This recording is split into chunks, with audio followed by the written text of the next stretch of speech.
Welcome into the Vitamin Energy Warchant Wrap. We're out here at Dick Hauser Stadium, which is not where we normally watch football practice, and we didn't watch football practice here. But there's a huge truck.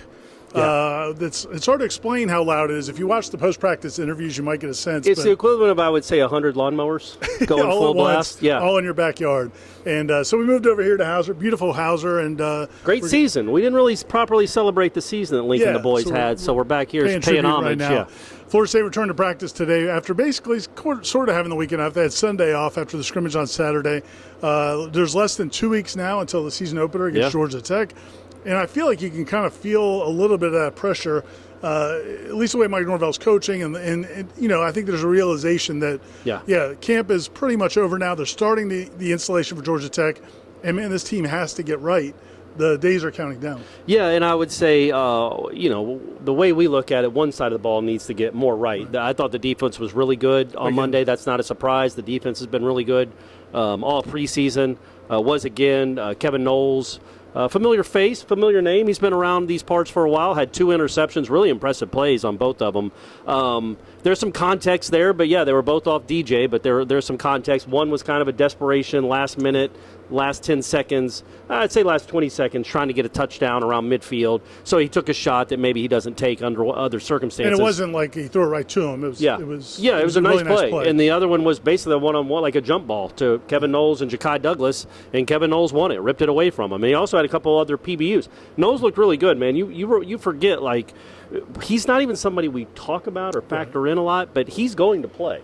I don't know if he's going to be the starting nickel. I don't know if he's just going to play dime. I think he's going to play both. But think about the luxury that is to have a guy in that role that has played so much football for you, and you trust that he knows what he's supposed to be doing.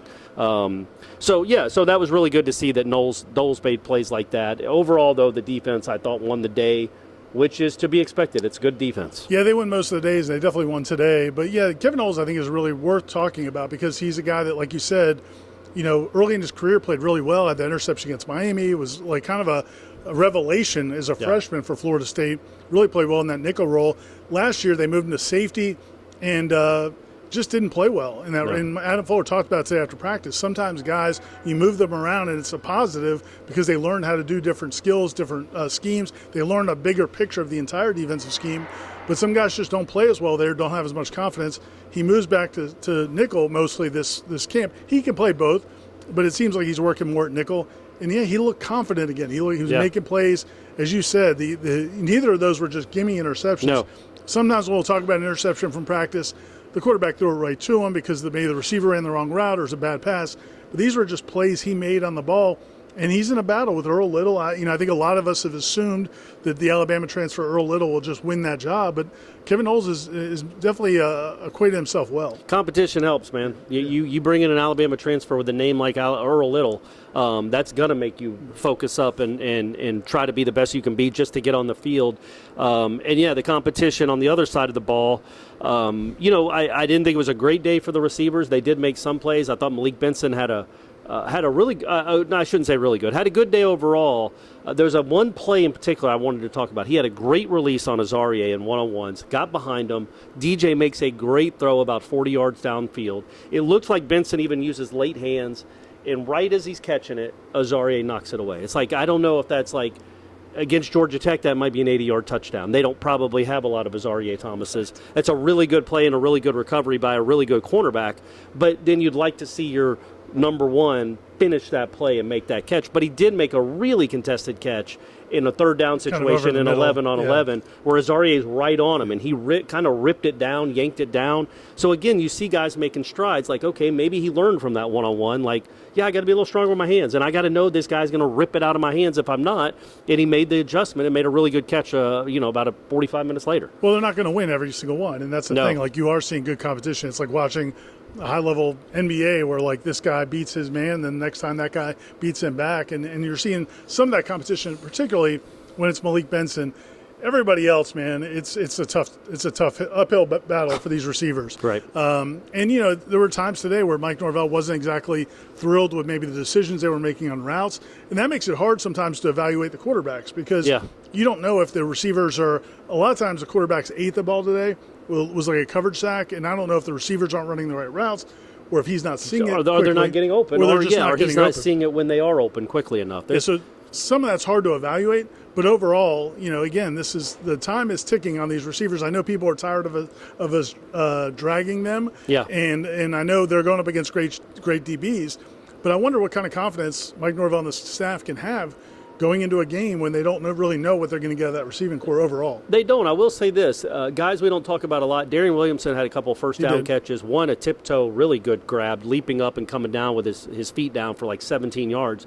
And Deuce Spann, he had like a 75-yard touchdown and one-on-ones where he got behind a scholarship DB. I can't remember. I'm not leaving his name out. I literally can't remember who it was. It wasn't Azarie. I would remember that. But he had a 75-yard touchdown. And he caught a couple passes in 11-on-11 regular too. And you're like, well, what if he's the guy? Like, you know what I mean? Like, that's how wide open it is. No offense, Deuce. Like, Deuce can make some plays. He's a big, tall, rangy, fast kid.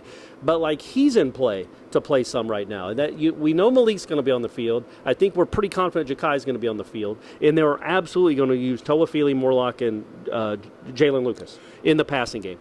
That other receiver or two, you would just like to a few more strides to be made. But they did make some plays today. And I thought, again, there were running lanes when they ran the ball occasionally. I mean, again, when Darrell Jackson's in the game, good luck. But when he's not in the game, or you run away from him, or you double team him, you can find some alleyways this offensive line has done it look good in the running game, which is going to, we hope, be the strength of the team anyway. The last thing I'd say about the passing game is as you said, they're about to start the installation really for Georgia Tech. I think you're going to see them shrink that rotation at receiver. So they're going to focus in on the guys that maybe are playing the best, but also that DJ has the best chemistry with.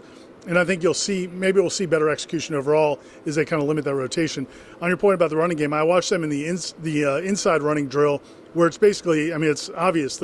Everybody knows they're running the ball. Defensive front knows it. Offensive, it's basically the 7-on-7 version of the running game. And the defense really dominated that. Darrell Jackson, I thought, was phenomenal. And Josh Farmer, All-American-esque. He was phenomenal today. And he also had a nice pass breakup, I think, in 11-on-11. He had a really big day. And then you're watching Odell coach those guys. I mean, he is just so hard on them. Even guys, Josh Farmer has been in the system now for 4 years, is a preseason All-ACC first-team kind of guy, and Odell's making him redo reps because he didn't do it exactly perfectly.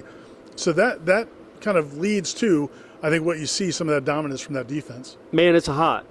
It looks like you've drawn. I see some beads of sweat on you. They're all over me. It is hot, but I will just reiterate that and echo Ira's sentiments that the defensive line, especially the guys that are going to be playing. And they're going to have a rotation. Adam Fuller said after practice today that he really wants to try to have 6 defensive tackles that he rotates. Now, obviously, they're not all get the same amount of reps, but he's like, we want to be a good team in the fourth quarter. We want to be fresh in the fourth quarter, and we want to be fresh at the end of the season. So they do want to dole out these reps a little bit where Darrell Jackson's not playing Jermaine Johnson-type snaps. You know what I mean? Like, you've got to share these reps. And he says defensive end, he thinks they have 4, maybe 5 that can play a lot. So you're looking at a defensive line rotation of 10 or 11 guys. So in the fourth quarter, if they can keep up that level of play and there's not a huge dip in the fourth quarter, you should be fresh and dominating teams. At the very end of practice, they did some scout team work, first team defense against the scout team offense, vice versa. Looks like Trevor Jackson, the really dynamic freshman quarterback, might be playing the role of Haynes King, which is going to be a good look. He's a really good running quarterback. Yeah. And so they'll be doing some of that over these next 2 weeks. Talk about depth, though, and playing hurt. I got Aslan playing through some pain, working behind the scenes today. Yeah. Thanks to Vitamin Energy, who keeps us all going. Yeah, they're just flying all over the place. These things. We still have they're the flying BOGO off the shelves. going. We still have Warchant BOGO. Warchant BOGO. That means buy one, get one. Stay connected to Warchant.com. Corey's observations are coming. Plenty of coverage at the website, and we'll be back at practice tomorrow morning.